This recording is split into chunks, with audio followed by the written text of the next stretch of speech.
Welcome to the Loose Inspiration channel. I am joined here today in New Bedford by New Bedford's own. We have Vanessa Andrade and Erik Andrade, and you've all lived here all your lives pretty much. I moved here when I was 5.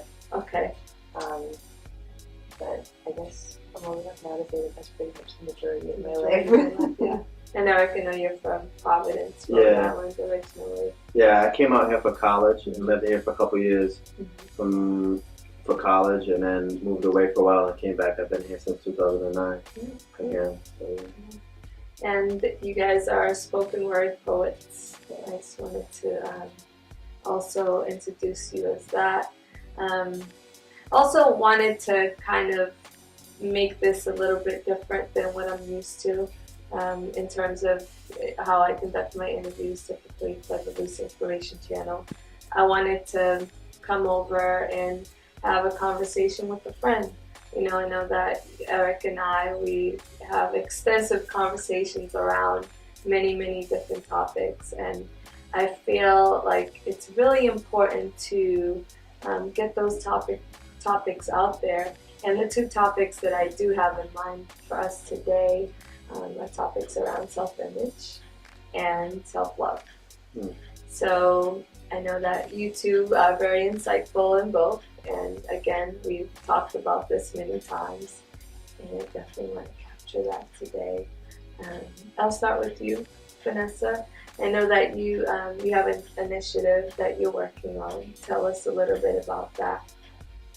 My aspiration and my goal at this point in my life as a 26-year-old woman is to help create and foster a movement in which the empowerment of females is the focus of the mission.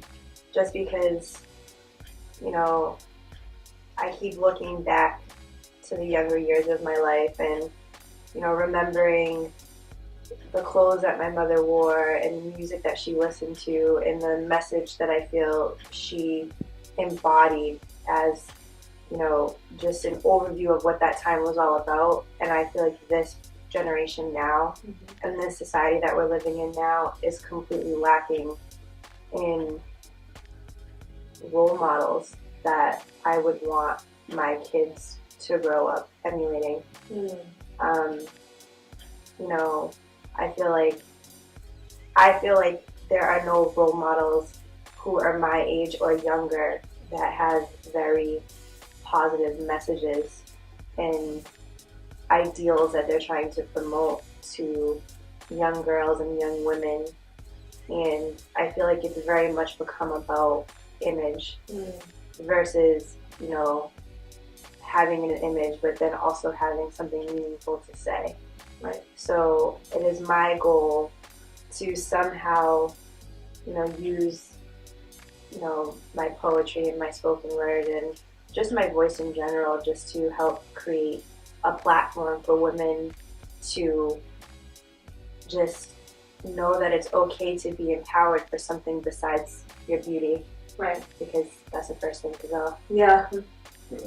So we really have to consider what happens after that goes. You'll have to have something more than just the physical aspect of who you are. Absolutely. I almost feel like a lot of girls nowadays think it's uncool to be smart. Like, you know, with the blowing up of Instagram and, you know, social media and Twitter and like all this accessibility that people have to see you whenever they want. I feel like people have forgotten that it's important for people to hear you as well. Right. You know, any girl can just, it kind of breaks my heart a little bit, you know, when I'm on Instagram and I try to, you know, follow like different types of people, especially females, just because I want to see like where the female mindset is heading. And it disappoints me so much when I see like a beautiful, beautiful girl and like I go on her Instagram and it's literally just a series of like 10-second videos of herself just staring at a camera. Right. What do you think that's about? I agree with you. I definitely see that. And mostly on Instagram, and it's really disturbing because you see the same image of a woman, which to me is really not realistic, because I feel like we come in so many shapes and sizes, and we're all beautiful, in our own right.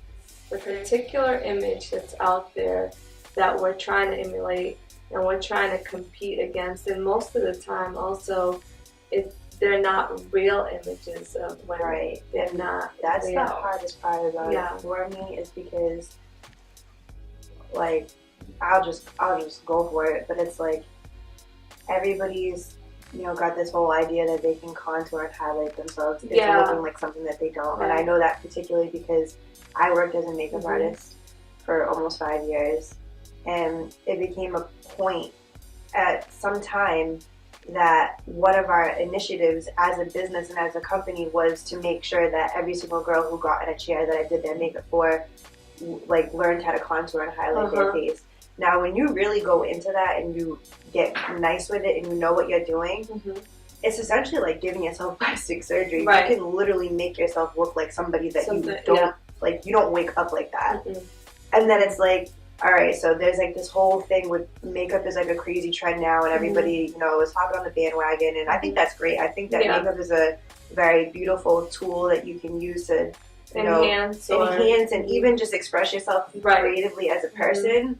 Absolutely. But when it comes to the point where I notice, like, a lot of women, when they would tell me that they wouldn't even feel comfortable coming out of their house unless they, like, were contoured and highlighted, and they had their brows put on, and they had their fake lashes on, and they overline their lips to make them look more full, and it just disturbed me because so many of those girls that, like, I actually got the opportunity to see in my chair before any of that went on were beautiful. Yeah. Well, and you did bring up a really interesting point, is when you said, we should have something to say as women, as, educated women. We should educate ourselves and have substance and have things to say and stand for something too, and also have a cause to fight for, I feel, and I don't feel like that's really happening. Like, that's not a focus per se. I feel like in the days, when I was young and I was looking at the women around me, my radio and my television were filled with sounds and images of women like Lauryn Hill and Queen Latifah, and singing groups like TLC who were like so not sexual and dressed like tomboys and like were still like the hottest group ever. And they all had something to say. They all had more to bring to the table aside from what they looked like, and they were all beautiful in their own way. And that was cool back then. Like, people were into consciousness, and they were into the fact that, if they spoke up and if they were, willing to share their eloquence, people would be moved by that. Right. Like, The Miseducation of Lauryn Hill is one of my favorite albums of all time. Like, I have listened to it many, many times, and I have never heard an album by a female that hit me that way. And I was young. I don't even know what year that came out, but I know it was like 96, somewhere around there. It's been a while. And it's just, I haven't been moved by a female's work of art like that in a very, very long time. I feel like it's important to know exactly who you are and to be proud of who you are for every mistake that you've made and every bad choice you've made, and knowing that those moments ultimately will build you up and lead you into becoming the woman that you're supposed to be. But I feel like nowadays everybody's trying to be somebody else, or everybody's trying to be the same person, and I don't really follow. Like, there's no leaders. But my thing is, we're all following, but the question I always like to ask is, if we're all following, who's leading? So it's a dangerous road to go under.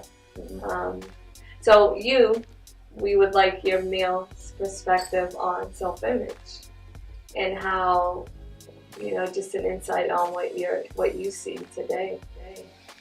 I think as a father, as a male, having a daughter, one of the things I had to think about was like, I often would tell my daughter how beautiful she is. Right.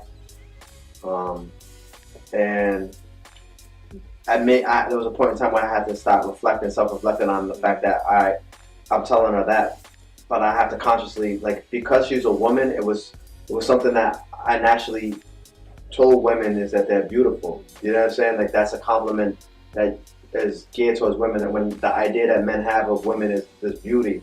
Mm-hmm. And what you were talking about was like beauty, but like absent of all the other things, it doesn't make sense. And there's all these other aspects of the personality of somebody that makes you beautiful. That makes somebody beautiful, or also is like strengths and things that are valuable. Right. Like when you look at women and you look at what role women have played in our culture and our society and where we're at, like women have been a foundational organizer and civil rights movements and raising our families and communities and churches and all these organizations, and even in college, like a lot of the organizing that was being done was by women.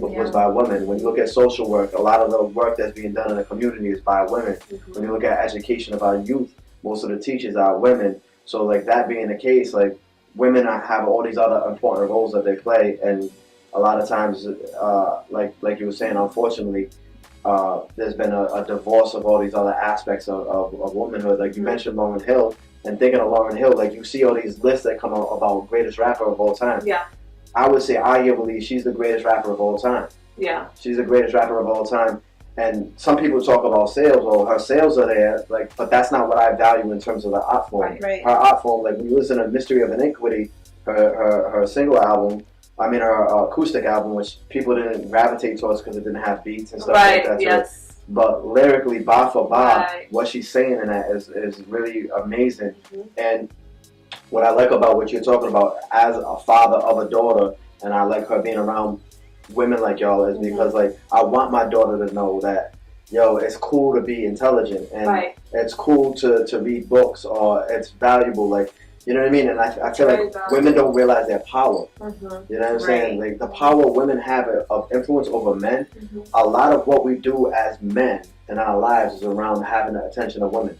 Mm-hmm. Like men don't go get a haircut for other men to look at their haircut. Men don't get a car for other men. Like even the goals and dreams I had as a young man were based on these stories that our culture was telling, like Karate Kid, and you have to win the battle and then you get the girl. You know what I'm saying? So like all these things are embedded in it, and we do a lot for women, but at the same token, there's a lot of fear of the power women have, because I think that men are controlling, insecure. On the surface, that's not what you see, but that's what it is. And then because of that, there's all the suppression of these things. And if women realize the power they have, like I'm really interested to see Chirac for that reason. Like, me too. Like a culture shift. Like a culture shift is possible because like everybody's following the followers, but if the Panther Party, like the women in the Panther Party, like were intelligent. They were beautiful. They were confident. They had something to offer. They were strong. They were organized, and they were like lioness. You know what I'm saying? Asada Shakur, Afeni Shakur, Angela Davis. You know what I'm saying? These are women that people looked at like we look at Nicki Minaj now. You know what I'm saying? That was a hero for that generation. Was Angela Davis. Like men were looking at Angela Davis like, yo, she's bad. Right. She's beautiful. Absolutely. You know what I'm saying? This intelligent woman. And then she had substance, and when she spoke, it had power, it had movement, and I think that we really need to get back to that, and I wish that we would get back to that, and I truly feel that it starts with us, it starts with me, it starts with you, it starts with you as a father empowering your young daughter and instilling in her the right values as you are, and also making her understand that she is beautiful, you know, and constantly, you know, you can never hear that enough. I think the thing I worry about is saying it too much. Oh. Like that was the thing I was worried without the balance, like the balance of the balance. Like, because if your attention, you do what everyone's seeking attention. Right. So like when you talked about with Instagram, everybody's looking for some kind of attention. Whatever you get attention for, it can become something that's like a crutch, like an addict. Like you idolize. Yeah, I need another like. Yeah. I need another like, so I gotta take another photo. Right. I gotta post another photo. Yeah. For this like and that attention. Right. I notice when I give my daughter attention for being smart, it makes her want to be smart again. When I give her attention for helping out or doing something good.